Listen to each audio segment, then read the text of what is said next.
Hello সবাইকে, আজকে তোমাদের সাথে আমি আমার একটা ইজি পাস্তা রেসিপি শেয়ার করব, যেটা কিনা আমি ঘরে প্রায় বানিয়ে থাকি। তো ফার্স্টে আমি একটা প্যান নিয়ে সেখানে আমি 2 টেবিল স্পুন বাটার দিয়ে একটু গরম করে নিব।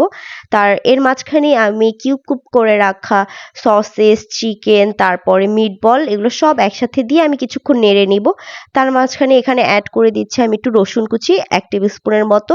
রসুন কুচিটা আমি ফার্স্টেই দেইনি, কারণ এটা ফার্স্টে দিলে একটু পুড়ে যেতে পারে, স্মেলটা নষ্ট হয়ে যেতে পারে, তাই আমি জাস্ট এটার মাঝখানেই দিয়ে দিলাম। তারপর আমি 1 চামচ পরিমাণ কাঁচামরিচ দিয়ে নিচ্ছিলাম। এটা যার যার ঝালের উপর, টেস্টের উপর ডিপেন্ড করে তোমরা দিবা। আমি যেহেতু একটু ঝাল পছন্দ করি, তাই আমি ঝালটা একটু বেশিই দিচ্ছিলাম। তারপর এর মাঝখানে আমি ফিশ সস দিয়ে নিচ্ছিলাম 3 চামচের মতো। এটা তোমাদের কোয়ান্টিটির উপর ডিপেন্ড করে তোমরা দিবা। তারপর আমি হোয়াইট ভিনেগারটা দিয়ে দিচ্ছিলাম 2 টেবিল স্পুনের মতো।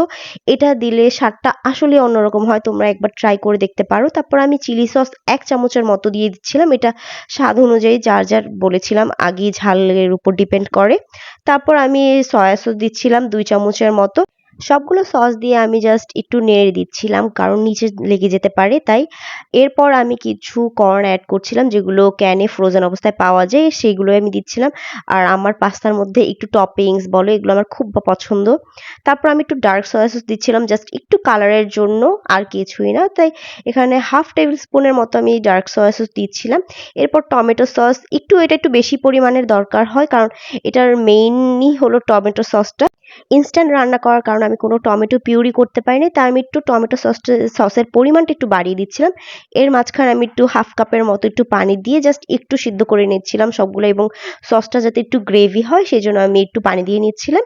এরপর আমি এখানে 1 চামচের মতো কি বলে এটা, চিলি ফ্লেক্স অ্যাড করে দিয়েছিলাম, এবং হাফ চামচের মতো গোলমরিচ, সাদা গোলমরিচ এটা অ্যাড করে দিয়েছিলাম, যেহেতু আমার ঝাল খুবই পছন্দ। আর এখানে আমি একটু ধনেপাতা ইউজ করছি। এটা তোমরা ইউজ করলেও করতে পারো, না চাইলেও দরকার নেই, এটা ম্যান্ডেটরি না। এরপর আমি পাশাপাশি একটি হাঁড়িতে পানি ফুটিয়ে তার মধ্যে আমি পাস্তাগুলো বয়েল করতে দিয়ে দিয়েছি। আর এর মাঝখানে আমি তেল আর লবণও অ্যাড করে দিয়েছিলাম, যেটা আমি ক্লিপ নিতে ভুলে গিয়েছি। তারপর আমি সেম প্যানে একটু বাটার দিয়ে নিচ্ছিলাম, যেহেতু আমি একটু হোয়াইট সস করব, তাই একটু বাটার দিয়ে একটু ময়দা দিয়ে দিচ্ছিলাম 2 চামচের মতো। তারপর জাস্ট একটু নেড়ে দিয়ে তার মাঝখানে আমি দুধ অ্যাড করে দিব। দুধটা দিয়ে আমি জাস্ট কিছুক্ষণ নাড়তে থাকবো। এটা কন্টিনিউয়াসলি নাড়তে হবে, না হলে এমন দলা হয়ে যাবে, তাই একটু ভালোভাবে কন্টিনিউয়াসলি নাড়তে হবে। আর নাড়তে নাড়তে এরকম ক্রিমি টেক্সচার চলে আসলে তার মধ্যে আমি একটু চিজ দিয়ে দিব। একটু না, আমি অনেকটাই দিয়েছি। তোমরা চিজটা তোমাদের পরিমাণ মতোই দিবা, যার যতটুকু পছন্দ। আমার যেহেতু অনেক পছন্দ একটু পাস্তাটা চিজি চিজি হওয়ার জন্য, তাই আমি একটু বেশি পরিমাণে দিয়ে দিচ্ছিলাম। আর চিজটা দেওয়ার পর কিন্তু কন্টিনিউয়াসলি নাড়তে হবে, না হলে কিন্তু চিজটা নিচে লেগে যাবে।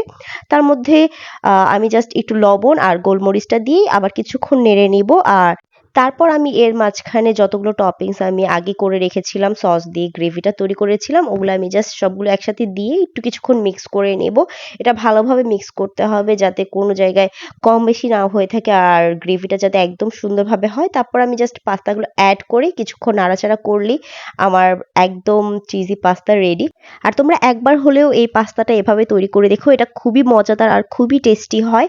আর তোমরা তৈরি করলে অবশ্যই আমার সাথে শেয়ার করবা। আজকে এই পর্যন্ত, ভালো থেকে সবাই, আল্লাহ হাফেজ।